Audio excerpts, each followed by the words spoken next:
इस देश में जातिवाद कब तक हावी रहेगा? इस देश में जातिवाद ने जितनी दरारें पैदा की हैं, उतनी किसी और समस्या ने नहीं की। और इसीलिए आज महाभारत में खुलकर पूछ रही, जातिवाद या राष्ट्रवाद? राष्ट्र को जाति में बटे हुए लोग नहीं चाहिए, राष्ट्र को जाति के नाम की दीवारें भी नहीं चाहिए। और इसीलिए राष्ट्र के नाम इस जातिवाद को खत्म करना ही होगा। कल अखिलेश यादव ने, समाजवादी पार्टी के राष्ट्रीय अध्यक्ष ने धीरेंद्र शास्त्री पर 50 लाख लेने की बात कही। आज उधर से पलटवार आ गया। धीरेंद्र शास्त्री कह रहे हैं कि कुछ नेता जाति के नाम पर बांटने का ही काम करते हैं, जाति के नाम का जहर फैलाते हैं। जातिवाद इस देश के लिए कैंसर जैसा है। आज महाभारत में पूछ रही हूं कि कौन कौन, जी हां, कौन कौन जातिवाद को कैंसर मानता है और कौन अभी भी जाति में बंटकर रहना चाहता है। आज उन लोगों की पहचान करेंगे। धीरेंद्र शास्त्री ये भी कह रहे हैं कि चोटी कांड प्रायोजित था। तो क्या जाति के नाम पर बांटना कुछ राजनेताओं को सूट कर रहा है? आज महाभारत में यह भी सवाल पूछूंगी। उधर यूपी सरकार के मंत्री ओपी राजभर ने भी बयान दे दिया है।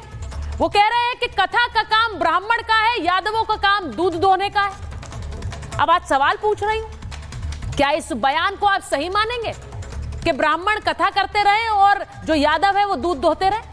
क्या आज के समय में भी जाति के नाम पर किसी का पेशा तय होगा? क्योंकि आज इस जातीय संघर्ष की सबसे डराने वाली तस्वीर सामने आ गई है। वो तस्वीर आपको दिखाती हूं। बिहार के गांव में ये बोर्ड लगा दिए गए हैं, ब्राह्मणों का पूजा पाठ करना मना है। यहां पर ये बोर्ड लगाए गए, देखिए जरा गौर से। मोतिहारी में लगे ये बोर्ड साफ कह रहे हैं कि गांव ने निर्णय लिया है, यानी समस्त गांव वालों ने निर्णय लिया है कि यहां यूपी के चोटी कांड के बाद गांव में कोई भी ब्राह्मण पूजा पाठ नहीं कराएगा। क्या आपको यह सही लगता है? क्या अब ये ब्राह्मणों के प्रति नफरत में तब्दील नहीं हो रहा है? जहां पर ब्राह्मणों पर बैन लगा दिया गया, कहा जा रहा है यहां कोई ब्राह्मण पूजा पाठ नहीं करेगा। क्या इस देश के किसी भी गांव में ब्राह्मणों पर बैन लगाया जा सकता है? या फिर किसी भी जाति के व्यक्ति पर क्या इस देश में बैन लगाया जा सकता है? उनके किसी काम को करने पर बैन लगाया जा सकता है क्या? आज महाभारत में यही सवाल पूछ रही हूं। ब्राह्मण वर्सेस यादव की ये लड़ाई एक बड़े जातीय संघर्ष में तो कहीं तब्दील नहीं हो रही है। इसके खिलाफ बोलना जरूरी है और अभी बोलना पड़ेगा, क्योंकि दोनों ही राज्य यूपी और बिहार, यहां चुनाव आने वाले हैं। अगर अभी नहीं बोलेंगे तो जातीय संघर्ष क्या होने देंगे? क्या इससे चुनावी फायदा किसे मिल रहा है? आज ये भी सवाल पूछूंगी, खुलकर पूछ रही हूं। महाभारत में जातीय संघर्ष किसे चाहिए? यह रिपोर्ट देखिए, क्योंकि जरूरी है कहना कि इस राष्ट्र में जातिवाद नहीं, राष्ट्रवाद होना चाहिए। एक रिपोर्ट पहले देखिए, फिर महाभारत में अपने मेहमानों से आपका परिचय कराऊंगा।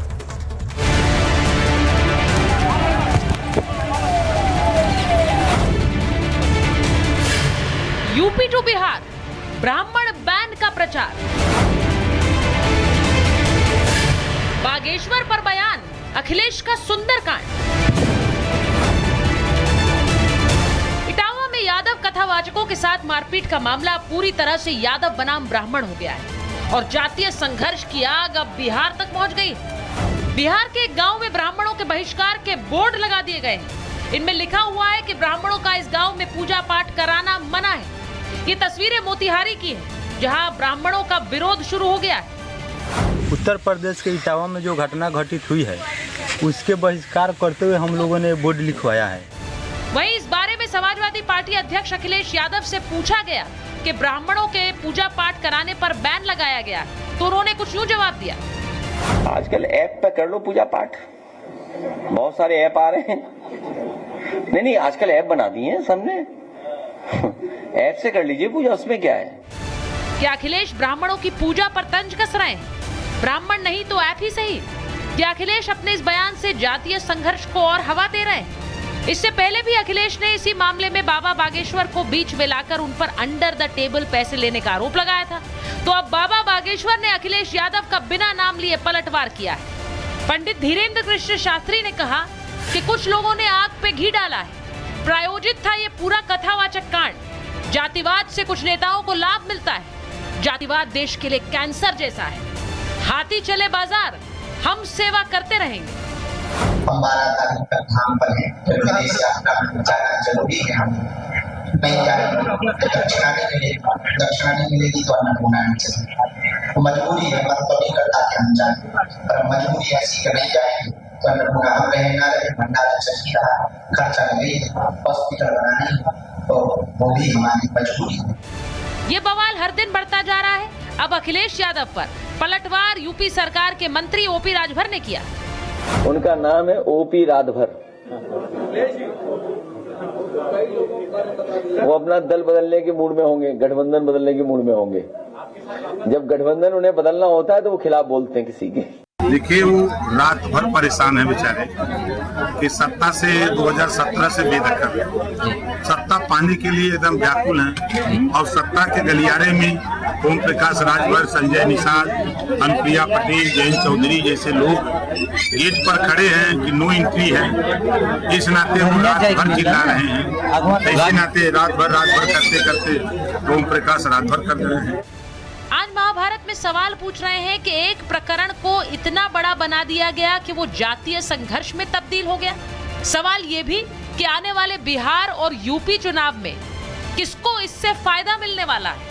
और सबसे बड़ा सवाल ये कि इस देश में जातियों में बंटकर कब तक जीते रहेंगे। Bureau report, Republic Bharat.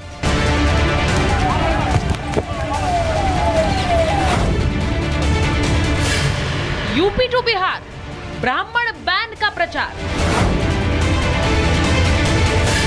Bageshwar पर बयान, अखिलेश का सुंदरकांड। इटावा में यादव कथावाचकों के साथ मारपीट का मामला पूरी तरह से यादव बनाम ब्राह्मण हो गया है और जातीय संघर्ष की आग अब बिहार तक पहुंच गई। बिहार के एक गांव में ब्राह्मणों के बहिष्कार के बोर्ड लगा दिए गए हैं। इनमें लिखा हुआ है कि ब्राह्मणों का इस गांव में पूजा पाठ कराना मना है। ये तस्वीरें मोतिहारी की हैं, जहां ब्राह्मणों का विरोध शुरू हो गया है। उत्तर प्रदेश के इटावा में जो घटना घटित हुई है उसके बहिष्कार करते हुए हम लोगों ने बोर्ड लिखवाया है। वहीं इस बारे में समाजवादी पार्टी अध्यक्ष अखिलेश यादव से पूछा गया कि ब्राह्मणों के पूजा पाठ कराने पर बैन लगाया गया, तो उन्होंने कुछ यूं जवाब दिया। आजकल ऐप पे कर लो पूजा पाठ, बहुत सारे ऐप आ रहे हैं। नहीं, आजकल ऐप बना दिए हैं सबने। ऐप से कर लीजिए पूजा, उसमें क्या है। क्या अखिलेश ब्राह्मणों की पूजा पर तंज कस रहे हैं? ब्राह्मण नहीं तो ऐप ही सही। क्या अखिलेश अपने इस बयान से जातीय संघर्ष को और हवा दे रहे हैं? इससे पहले भी अखिलेश ने इसी मामले में बाबा बागेश्वर को बीच में लाकर उन पर अंडर द टेबल पैसे लेने का आरोप लगाया था। तो अब बाबा बागेश्वर ने अखिलेश यादव का बिना नाम लिए पलटवार किया है। पंडित धीरेन्द्र कृष्ण शास्त्री ने कहा कि कुछ लोगों ने आग पे घी डाला है। प्रायोजित था ये पूरा कथावाचक कांड। जातिवाद से कुछ नेताओं को लाभ मिलता है। जातिवाद देश के लिए कैंसर जैसा है। हाथी चले बाजार, हम सेवा करते रहेंगे। हमारा धार्मिक धाम पर है, विदेश यात्रा जाना जरूरी है। हम नहीं जाएंगे दक्षिणा नहीं मिलेगी तो अन्नपूर्णा नहीं चलेगी। मजबूरी है, मत तो नहीं करता कि हम जाए, पर मजबूरी ऐसी कि नहीं जाएंगे तो अन्नपूर्णा हम रहे ना रहे, भंडारा चल ही रहा, खर्चा लगे, हॉस्पिटल बनाने, तो वो भी हमारी मजबूरी है। ये बवाल हर दिन बढ़ता जा रहा है। अब अखिलेश यादव पर पलटवार यूपी सरकार के मंत्री ओपी राजभर ने किया। उनका नाम है ओपी राजभर। वो अपना दल बदलने के मूड में होंगे, गठबंधन बदलने के मूड में होंगे।